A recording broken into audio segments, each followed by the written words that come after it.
అధికారుల అనాలోచిత నిర్ణయాలతో కోట్ల రూపాయల విలువైన ప్రజాధనం వృధా అయింది. అవసరం లేదన్నా వినకుండా బలవంతంగా యంత్రాలు అంటగట్టడంతో ఒక్కరోజు కూడా పనిచేసిన దాఖలాలు లేవు. పశ్చిమ గోదావరి జిల్లాలో ధాన్యం ఆరబెట్టేందుకు వ్యవసాయ శాఖ కొనుగోలు చేసిన యంత్రాలు ఏమాత్రం ఉపయోగం లేకుండా మూలన పడ్డాయి.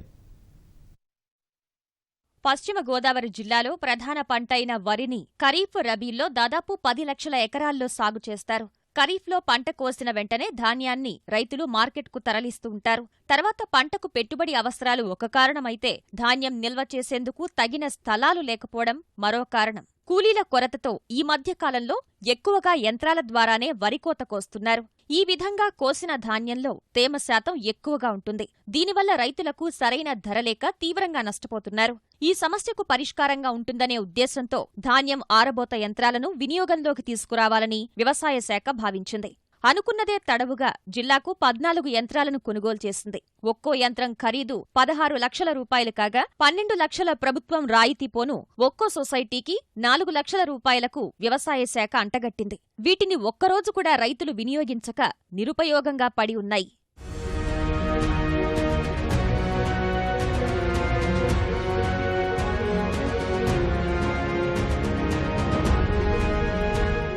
ఈ యంత్రాల ద్వారా ప్రభుత్వం దాదాపు 2,25 లక్షల రూపాయలు ఖర్చు చేసింది. రైతులు వరి కోసిన తర్వాత పంటను ఈ యంత్రాల వద్దకు తీసుకొచ్చేందుకు అదనపు ఖర్చవుతుంది. పైగా కోతలన్నీ ఒకేసారి రావడంతో యంత్రాల కోసం నిరీక్షించాల్సొస్తుందని రైతులెవ్వరూ వీటిని ఉపయోగించేందుకు ఆసక్తి చూపటం లేదు.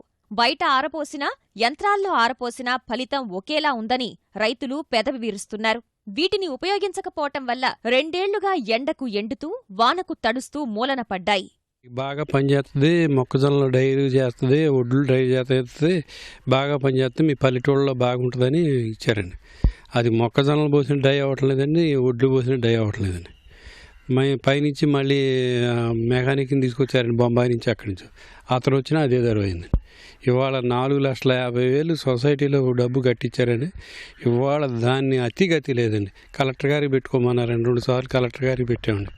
పెట్టినా అసలు దాన్ని అసలు తీసుకోవటం లేదు, దానికి సమాధానం లేదండి. ఇప్పుడు రైతులు ఏమంటున్నారంటే అటువంటి వాటిని ఎందుకు తీసుకోవాలి, సొసైటీ డబ్బు అనవసరంగా బాడీ చేశారు అని అంటున్నారండి. ఇటు మెట్ట ప్రాంతానికి ఎంతో ఉపయోగపడుద్ది అనే ఉద్దేశంతో ఇవ్వటం అనేది ఒక మంచిదే. అయినా ఈ ఏరియాకి ఇది సెట్ అవ్వకపోవటం అనేది ఒకటి బ్యాడ్. దీంట్లో మేము సొసైటీ పోర్షన్గా 4 లక్షల రూపాయలు క్యాష్ పే చేసాం డీడీగా. తర్వాత 12 లక్షల రూపాయలు గవర్నమెంట్ సబ్సిడీ స్కీమ్, ఇది మొత్తం 16 లక్షలు దీని యూనిట్ కాస్ట్. దీనివల్ల రైతులకి అది ఉపయోగపడకపోగా ప్రతి సంవత్సరం సొసైటీకి వడ్డీ రూపంలో ఎంతో కొంత లాస్ అవుతుంది. ఉన్నతాధికారుల అనాలోచిత నిర్ణయానికి కోట్ల రూపాయల నిధులు వృధా అయ్యాయని రైతులు మండిపడుతున్నారు.